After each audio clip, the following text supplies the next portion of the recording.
I was desperately looking for the shirt after yesterday. Yeah, I was like, what's the next shirt? Yeah. 10 years later. Oh I my know, gosh, it's been insane. Really crazy. It's kind of fun. How has it been seeing the fan base kind of grow and still love this movie and this series? It's really fun. Like, I was in Forks 3 weeks ago, and it was the 10th anniversary reunion. There were like 500 people there that had bought their tickets and driven to Forks and had all the crazy outfits and all the rings and everything they make. So, and people were just coming up and telling all of us, this really changed our life. We made all of our friends, and we found people from all around the world, and people's lives were saved by it and everything. I'm like, awesome. How did you know that Kristen and Rob were perfect for Bella? Oh, okay. So I had seen a rough cut, an early cut of Into the Wild, the movie with Emile Hirsch, and I saw Kristen sitting there in the trailer trying, like she wanted a meal so bad. I'm like, I like that longing, that sense of longing was really palpable, and so I thought she would be perfect. And then for Rob, and that's the hardest part. So we were just looking all over the world. I talked to him on the phone, and I said, well, I really need to see you guys together. So he flew out to LA on his own dime, stayed on his agent's couch, slept on the couch, came over, and then did the auditions at my house in Venice Beach with Kristen, and just like a chemistry read, just trying to see if they clicked and if they had that magic. So that was really fun. And then after I saw it, I was like, they got it. And Kristen was like, it's got to be Rob, because we brought 4 guys in. And then she was like, I'm like, okay, for 2 hours you got to run around and kiss this guy. Now in the next 2 hours, can you imagine? If you had hand selected for the hottest guys in the world and you got to choose. So she was basically on The Bachelorette. Yeah, she was exactly. The final rose is given to exactly. Throughout the entire franchise, what would you say was the most challenging aspect of either through filming or gathering, even working through actor schedules? What was the most challenging aspect? Well, one of the big challenging things was filming the baseball sequence, because we had to be outside for 5 days, and if it was raining, you couldn't really film because everybody's makeup and it looked bad.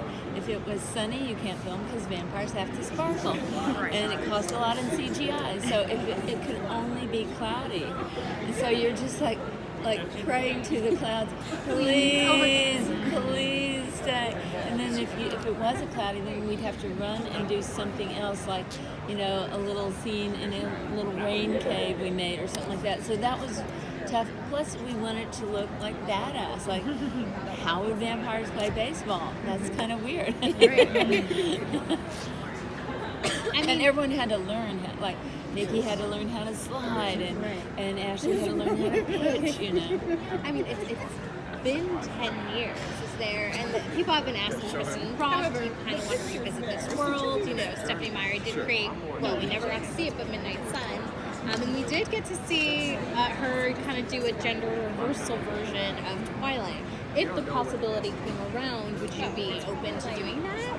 Well, I think it could be fun. I mean, you never know. I mean, it's pretty neat that you work as a director, you work so hard on all these films, and then some of them, they're indie, or nobody ends up seeing them, but you still love them. They're your baby. You still put your heart and soul. But this one, people really love. I mean, that's pretty neat, because that doesn't happen every day. That people literally know every single detail. The amount of time the director will take to pick exactly what wardrobe she would wear and what does that earring say. People notice it in this. When I went to the Twilight reunion, people ran up to me and go, what do you think of this? I'm like, what? It's screen. They're like, it's screen accurate. I'm like, okay. And movie number 3, Bella wore these exact jeans and this exact Old Navy t-shirt. I'm like, bitches, screen accurate. That's one level of screen accurate, and then there's screen worn. It's actually the one she wore. So I mean, this gets deep. Okay, it's not just close, similar blue t-shirt. No, it's screen accurate. Yeah. So you talked about how you wanted to do a very diverse version of Twilight back in the day. Yes. So if you were to revisit it in 2018, a rebooted version, who would you want in these roles? Oh, with new actors. Oh my God, we could really go wild now. Oh wow. Okay. Woo. Let's think about that one. Well, first of all, I thought the colors could have been like diverse. That could have been really fun. Actually, oh my God, but Aquafina, we would have. Oh, for Alice. Oh, that would have been wild. Okay. Well, oh my God, there's so many rockin' people now because suddenly the world has gotten many more roles for actors. So I'm so happy.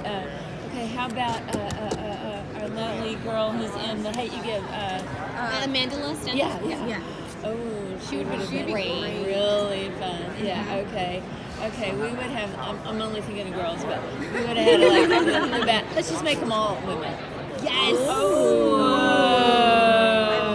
Okay. Let's just totally roll reversal. That would be awesome. Yeah, why not? Exactly. Why not? That would be so rad. You can still do it. Yeah, that would be cool to just remake it. Yeah. Because I always thought, wouldn't that be fun to remake every classic film, but change all the badass men's parts? Swim like 12 Angry Men. Oh my gosh. Let's do 12. Well, I feel like that would be really interesting. I think people would love it, right? Yeah. Well, we had a lot of angry white men last week or two, maybe. Yeah. Let's not go there. Okay. Right. Back to Twilight. Okay. Speaking of remakes, you have a new movie coming out. Oh yeah, I got Talk about Miss that. Bala, which is super badass. That stars Gina Rodriguez, and she is so fun. And we did the whole movie.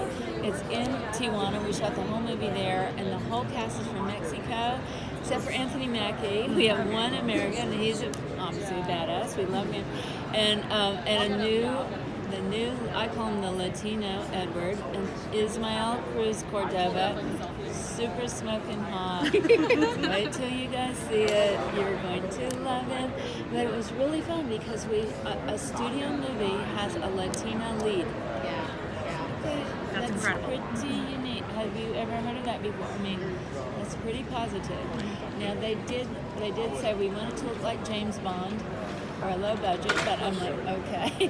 We got drones, we got helicopters. Gina she starts out as makeup artist and then just rises to all the challenges that she has to do. So you see her getting strong in the movie. It's pretty cool, and she's great. I mean, she's a tough cookie. I mean, she did all the stunts herself and everything, Yeah, so it's gonna be fun.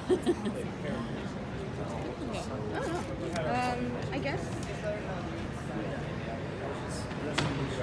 So has creating Twilight, well not creating, but like directing the first film changed what kind of projects you go after next? Yeah, well, it's interesting because like I'm fascinated by pretty much any interesting story about a woman, like girls, women. Of course, I'm drawn to that more. I mean, I did The Lord's Dogtown, which was a guy's movie. That was fun because I love the whole skateboard culture. But and after I had done 13, you saw. Did you guys ever see the movie 13? Yes. Or hear Yeah, about it? It was Very intense. intense. And those girls were kind of taking all their issues and their problems, but they were kind of doing self-destructive things. And in Lords of Dogtown, the boys were taking all their family problems and doing kind of creative stuff with them. So I thought that's kind of a neat anecdote. Like if they had crumbling, all beat up concrete, they figured out how to do a skate trick on it and then change the world. So I like stories that have like some spark of imagination or creativity or intense, real, heavy stuff. So like Miss Bala was a true story about a girl who was in a beauty contest in Mexico, Miss Sinaloa, captured by the cartel and had to escape, which is very scary. But really, she had to figure out ways to like be clever and fight her way out of.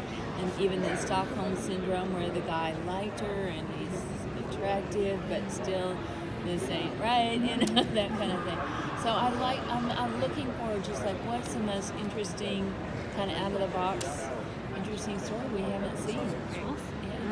You guys know any ideas? Tell me. Yeah. Thank you. Thank you so much. Yeah, that was so